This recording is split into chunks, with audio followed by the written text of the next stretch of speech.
Hello दोस्तों, कैसे हैं आप? आज की इस वीडियो में हम बात करेंगे कि इंडोनेशिया में एक अमेरिकी डॉलर का कितना रुपया होता है, जो कि हजारों में जाता है, और इस मुल्क में कितना हजार आइसलैंड जजीरा पाया जाता है। और यह भी बताएंगे इस मुल्क पर किसने कितना राज किया है। और आखिर में ये बताएंगे कि हालैंड से इस मुल्क को आज़ादी कैसे मिली। तो इस वीडियो में आखिर तक बने रहिए। साथ में वीडियो को लाइक कर दें और चैनल को सब्सक्राइब भी कर दें, ताकि इसी तरह की और वीडियो बनाने में हमें हौसला मिल सके। दोस्तों, इंडोनेशिया का सरकारी नाम जमहूरिया इंडोनेशिया है। यहाँ पर जो करेंसी चलती है उसका नाम रुपया है। अगर आप एक अमेरिकी डॉलर को यहाँ की करेंसी में कन्वर्ट करेंगे तो 15,884 रुपया होगा। यहाँ का सरकारी धर्म इस्लाम धर्म है। आबादी के लिहाज से इंडोनेशिया सबसे बड़ा इस्लामी मुल्क है। आपको बता दें कि यहाँ 2022 के डाटा के हिसाब से 87% मुसलमान रहते हैं, तो 10.5% ईसाई, 1.7% हिंदू रहते हैं, तो 0.7% बुद्धिस्ट और 0.1% दूसरे धर्म के लोग रहते हैं। यहाँ की सरकारी जबान इंडोनेशियन भाषा है और इस मुल्क में 700 लोकल जबानें बोली जाती हैं। ये मुकम्मल तौर पर 27 दिसंबर 1949 को आज़ाद हुआ है और यहाँ का कौमी तराना अजीम इंडोनेशिया है।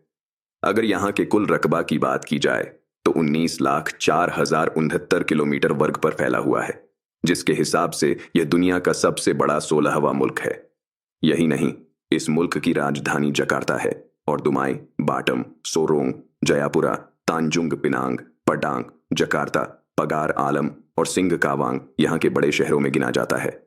इसके अलावा 5 पॉपुलर टूरिस्ट अट्रैक्शन में बाली, कोमोदो नेशनल पार्क, बुनाकेन नेशनल पार्क, राजा अम्पात और देरावन का नाम पहली सूची में आता है। दोस्तों, यहाँ की फेमस पर्सनैलिटीज में डॉक्टर अहमद स्वीकारनो, जफरुद्दीन, डॉक्टर हत्ता और सदर सोहारतो का नाम सबसे पहले आता है। यहाँ पर एक आदमी की पर कैपिटा इनकम 16,843 अमेरिकी डॉलर है। दोस्तों, इंडोनेशिया कहाँ पर पाया जाता है? यह जानकर आपको हैरानी होगी। एशिया कॉन्टिनेंट के जुनूब मशरिक में स्थित यह एक 17,000 जजीरों पर पाया जाने वाला खूबसूरत सा मुल्क है। उत्तर में मलेशिया है और पूर्व में पापुआ और न्यू गिनी है। ये इंडियन पैसिफिक ओशन में पाया जाता है। इंडोनेशिया में बड़े बड़े जंगलात पाए जाते हैं और यहाँ पर आपको तरह तरह के दरख्त भी मिलेंगे। सबसे इंटरेस्टिंग बात यह है कि यह 17,000 जजीरों पर पाया जाने वाला एक खूबसूरत मुल्क है, जिसे हम और आप इस्लामी मुल्क जमहूरिया इंडोनेशिया के नाम से जानते हैं। दोस्तों, इंडोनेशिया के एजुकेशन और हेल्थ सेक्टर की अगर बात की जाए तो यहाँ पर 99.76% लोग पढ़े लिखे हैं। यहाँ के लोगों की औसत उम्र 64 साल है और यहाँ का बर्थ रेट एक औरत पर 2.19 है। अगर मिनरल इंडस्ट्री और कॉमर्स और ट्रेड सेक्टर की बात करें तो ये मुल्क तेल पैदा करने वाले मुल्कों में शामिल है, जबकि मिनरल में कुदरती गैस, तांबा, कलई धात, मैग्नीज, निकल, सोना, चांदी और गंधक बड़ी तादाद में पाया जाता है। और प्रमुख औद्योगिक उत्पादन में चीनी, खाने पीने की चीजें, बिजली का सामान, कपड़ा, सीमेंट, प्लास्टिक, तेल और रबड़ के प्रोडक्ट्स, माचिस, खाद, सोडा, हल्की इंजीनियरिंग और दवाएं पहली सूची में गिना जाता है। मुल्क में तेल की साफ सफाई के लिए बड़ा बड़ा कारखाना भी पाया जाता है और जकार्ता सिटी सबसे बड़ा इंडस्ट्रियल हब है। यही वजह है कि मुल्क की 90% आमदनी उद्योग डिपार्टमेंट से होती है। अगर इंडोनेशिया में इंपोर्ट एक्सपोर्ट की बात की जाए तो यह मुल्क कच्चा तेल, पेट्रोलियम प्रोडक्ट्स, कलई धात, निकल, तांबा, काफी, तंबाकू, रबर और गरम मसाला बड़ी मात्रा में इंपोर्ट करता है। जबकि एक्सपोर्ट की बात की जाए तो इंडोनेशिया मशीन, टेक्सटाइल प्रोडक्ट्स, आटा, कपास, गाड़ियों के पार्ट्स और चावल वगैरह बड़ी मात्रा में एक्सपोर्ट करता है। इन चीजों के अलावा कम्युनिकेशन में देखा जाए तो मुल्क भर में रेलवे और सड़कों का जाल बिछा हुआ है। यहाँ की नेशनल एयरलाइंस गारुदा एयरलाइंस है, जबकि इस मुल्क में 16 बंदरगाहें हैं और उन बंदरगाहों में जकार्ता, सोरबाया, मैदान पालमबाग और समारंग का नाम सबसे पहले आता है। दोस्तों, यहाँ की हिस्ट्री बहुत ही दिलचस्प है। इंडोनेशिया पर हिंदुओं का दबदबा यहाँ शुरू से ही था, मगर बाद में मुसलमानों का गलबा हो गया। 16वीं सदी में पुर्तगाली यहाँ पर ताजिर बनकर आए, मगर जल्द ही यहाँ की अवाम ने उन्हें भी मुल्क से निकाल दिया। फिर 1602 से 1798 तक नीदरलैंड ईस्ट इंडिया कंपनी ने यहाँ पर हुकूमत की। फिर 17वीं सदी के आखिर तक अंग्रेज भी यहाँ से चले गए और हुकूमत पुर्तगालियों के हाथों में बाकी रही। 1816 से 1942 तक ये मुल्क बराह रास्त नीदरलैंड की हुकूमत में चलता रहा। फिर एक बार 1942 में जापानियों ने इस पर कब्जा कर लिया, लेकिन 1945 में इंडोनेशिया की अवाम ने डॉक्टर अहमद स्वीकारनो और डॉक्टर हत्ता की लीडरशिप में जंगे आज़ादी की जंग लड़ी और जीत के बाद इस मुल्क को एक जमहूरी मुल्क बनाया, मगर हालैंड ने उसे एक्सेप्ट करने से इनकार कर दिया।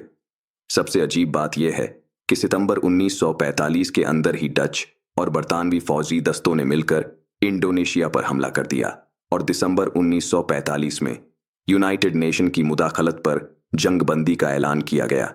लेकिन 18 नवंबर 1948 को डच ने इंडोनेशिया पर फिर जबरदस्त हमला कर दिया, जिसमें जावा और समात्रा पर कब्जा करके अहमद सविकारणों को गिरफ्तार कर लिया, मगर वहां की अवाम ने बगावत कर दी। माशूमी पार्टी के रहनुमा जफरुद्दीन की लीडरशिप में एक टेम्पररी हुकूमत का गठन किया गया। जनवरी 1949 में सलामती काउंसिल ने जंगबंदी करने की अपील की।